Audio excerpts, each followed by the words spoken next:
I am currently looking for a new car because I've summed up my long story of driving. An idiot not paying attention at all and running a red light and crashing into my car, ultimately wrecking both of our vehicles. I didn't have full coverage at that time. I only had PLDP insurance, so there wasn't much I could do except buy a new one. All my parents and I sued the guy. But the whole process took so long. You know, I need a new car now because I have a job and I can't afford to lose it. So my parents gave me $10,000 in cash and told me to get the best deal for a car within my means. They didn't want me to buy junk, but something decent and under $10,000. I started looking on Facebook Marketplace and found some listings that caught my attention. There was a 2013 Chevrolet Malibu with just under 75,000 miles on it, priced at $8,000. I immediately messaged the guy named Jack. He told me that the car is in good condition. He's getting rid of it because he just got a new truck and doesn't need it anymore. I negotiated the price and gave him an offer he couldn't refuse. I asked if he would take $5,500 cash for it, and I told him I would come to him. He reluctantly agreed at first. He was a bit hesitant, but I eventually convinced him that if not, he asked if I could come get it on the same day, and I said yes. He gave me his address and told me to come any time after 5:30 p.m. and before 8 p.m. I told him I would be there at 6 sharp. When the time finally came, my friend Kyle picked me up, and we headed there. Soon after he picked me up, I noticed the journey was a bit farther than we thought. I estimated about a 30-minute drive, but Google Maps said we needed exactly 46 minutes. I was a little annoyed by the extra time, but I could handle it quickly, and I was just grateful my parents gave me money to buy the car, so I had a good friend to come along with me to help ensure my safety and make sure I didn't buy a car that wasn't worth the money. Before we got there, we realized we were very close, but the closer we got, the more we realized how remote the area was. I was initially scared, but I quickly got over it. The terrain was nothing but farmland miles away. There were a few houses here and there, but we were in the middle of nowhere. My stomach churned upside down when I saw his house and realized I had absolutely no service on my phone. The house was very run down and looked completely fake. This might be the wrong house. I said, "There's no way someone lives there, seriously. Did you see it?" "Yeah," Kyle said. "What do you mean?" "Yeah," I asked Kyle. "I don't know, buddy. I just thought he said before I could say anything, Jack." The guy I talked to about the car on Facebook came bursting out of the house and towards our car. He looked very different from what I remembered. He looked like in the pictures. He introduced himself and asked if we would stop being so shy so we could come and look at the car. Kyle and I both looked at each other disgustedly. There was a very bad odor coming from the house. The smell was worse than anything you can imagine when we got to the back. I immediately realized that the car he showed us wasn't the same car as the one in the Facebook pictures. I asked him about it, and he didn't say anything in response. He kept rambling about the car and trying his best sales tactics. "Hey buddy, I've raised my voice a bit this time. This isn't the same car as the one in the Facebook pictures." "Of course," Jack said.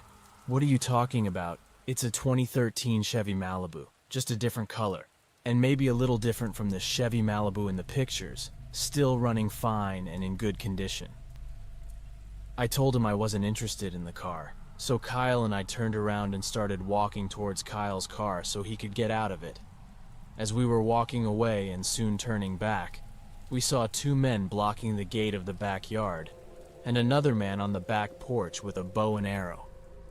It seemed like Jack was asking if we wanted to reconsider our decision, and that's when he ordered further into their backyard and ran as fast as we could. We jumped the fence into the woods and eventually made our way to the front of the house and snuck into Kyle's car. But when we got to Kyle's car, we saw that 2 tires were slashed.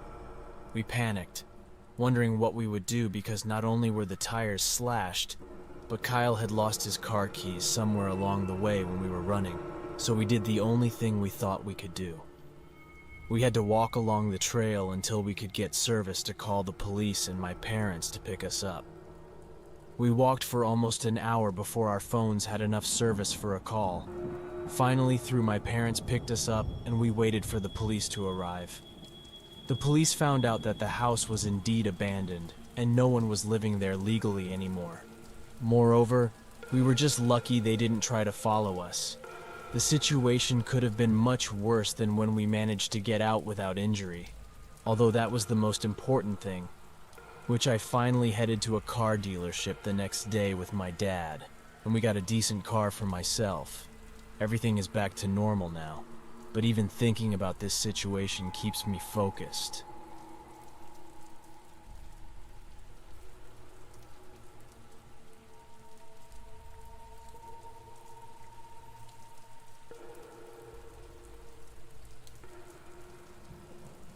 My friend's dad told me about his desire to get a PlayStation 4, but he didn't want to buy a new one. His budget was limited, and you could get a used one for much cheaper. I decided to look on Facebook Marketplace to see if there were any PS4 listings. There were plenty of people selling them in my area, and it didn't take long for me to find a good deal. Most listings were priced from $150 to $200. I messaged 10 people at least and asked them all the same question, individually asking each of them if they would take $100 for the PS4. Everyone either rejected or ignored my silly question, but there was one person who got back to me and asked if I could do $130. I replied no, and he accepted my original offer of $100. I was so excited because my friend's dad was getting a PS4, as he had been talking about getting one for a long time, and I really wanted to play online with him. The seller asked if we could meet somewhere, and I told him that we could come to him and asked for his location. He took over an hour to reply to it. Meanwhile, my friend's dad and I, Breakin, started worrying that he might bail on us. I mean, honestly, I've bought a lot of stuff from Facebook Marketplace and Craigslist, and people tend to be rude there. So, that's why we were worried. I really wanted to seal this deal because it was a steal. The PS4 looked new and it was a PlayStation Pro with a 1 terabyte hard drive, so it was a really good deal. As I said, at least he finally messaged me an hour later with his address and told me that I could come anytime. So Brandon and I immediately headed there. It was about a 30-minute drive away. It was already late, and none of us knew the area well, so it definitely made us a little nervous. It felt like 9:30 at night, so it was really dark outside with no streetlights at the address leading us to the wrong place, so he messaged the guy and told him what happened. Finally, after about 10 minutes, we finally found our answer. We found the house and stopped at the driveway. The person selling the PS4 to us came out of the house and started walking towards us. He apologized for the inconvenience, and we chatted for a minute or two. He handed us the PS4 and its cords, and Brandon handed him the money we had taken. Shortly after that, as we were leaving the driveway, we realized that we had completely forgotten to bring the controller that was supposed to come with the PS4. I told Brandon that we should turn back immediately and retrieve it, because we hadn't even used it yet. But Brandon didn't really want to, and in my opinion, the person selling the PS4 had already been kind enough to message us right away, so we probably wouldn't go back. I don't remember his name, so for the sake of this story, let's just call him Dave. Dave messaged me while Brandon and I were discussing how he didn't hand over the controller to us, and how we genuinely forgot it. Dave asked us if he should come back to get it, expressing regret for forgetting to give it to us when he left the house when we first met. We decided to go back because a new PS4 dual shock controller costs at least $60, so we thought it would be better to return and get it. When we returned to the driveway, I received a message from Dave asking us to meet him at the back. He said he was out smoking and asked if we could come to him. I showed the message to Brandon, and Brandon immediately said no, that we wouldn't do that, and it was very vague. It was vague, and it was very dark behind there from what we could see from the front of the driveway. But still, I decided to go check everything out, and I headed back there while Brandon stayed in the car as I walked slowly down the driveway. I started to feel a bit nervous as I was really starting to question my decision. Something inside me just kept me moving forward even though I had reached the gate, and I immediately opened it. I realized how dark it was, even darker than I thought. I took a step into the yard, and I closed the gate behind me. And that's when I got hit from the left side, right back of my head. I immediately turned around, but before I could do anything, I received at least 3 more blows to the face, and I fell to the ground. Brandon realized I was in danger, and he ran towards me. I didn't know how, but he really fought off the 3 guys who jumped me. One of them even pulled out a knife, and somehow Brandon disarmed him. We got out of there as fast as we could and went home. We called the police, but as far as I know, they didn't even show up because I never heard anything from the police at all. It was all a setup. I think they wanted to meet us for the first time to size us up and see if they really wanted to jump us or something. That's why I think he intentionally forgot the controller as a dumb excuse. That was the last time I used Facebook Marketplace. I don't know if I'll use it again.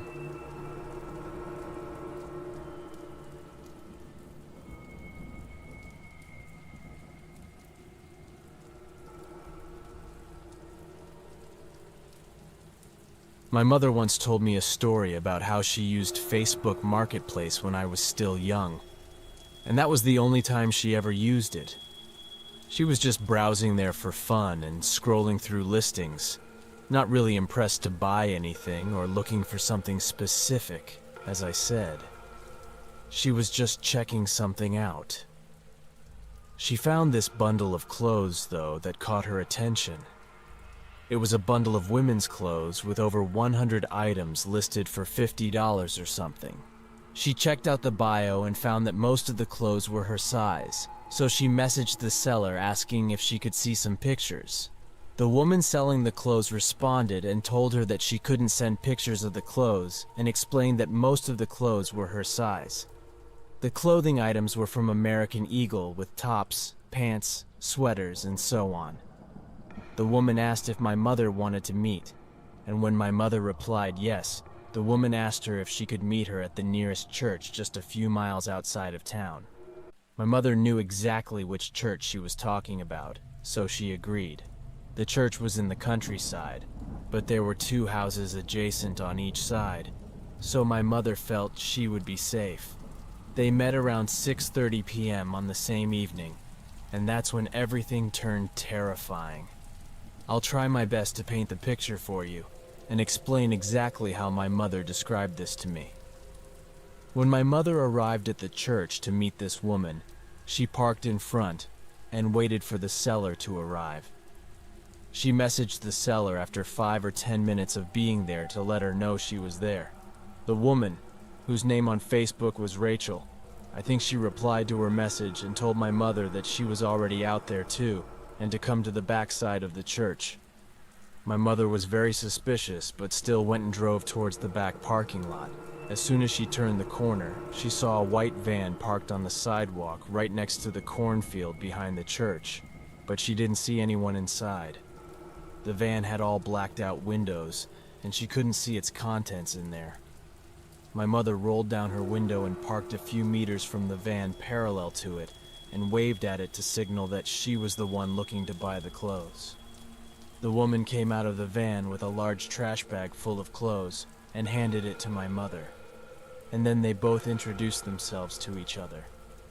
My mother handed her the money, but as soon as she did, she saw 2 men coming from behind the van on both sides wearing masks. They grabbed her, but they struggled to get her into the van. One of them started beating my mother, trying to make her comply, but my mother was a fighter who stood her ground and fought them off as best she could.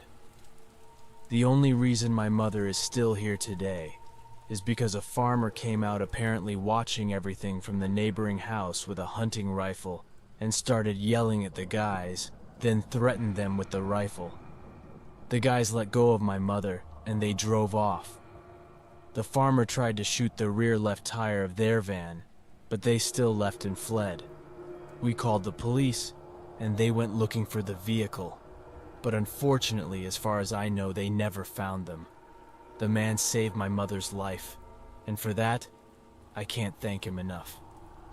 There are some seriously sick people out there who would break any rules no matter how terrifying the chance to make money instead of getting help or getting a job or something else. It's truly horrific and disgusting, but we have to get through it and not let them take advantage of it. My mother developed a very serious anxiety disorder because of this, and it's something she still experiences to this day. My mother and I believe that those people were trying to be sex traffickers. You never think something like this would happen to you until it impacts your morals. The moral of the story here is if you're going to meet someone from the internet, especially from places like Facebook or Craigslist, make sure you meet at the police station.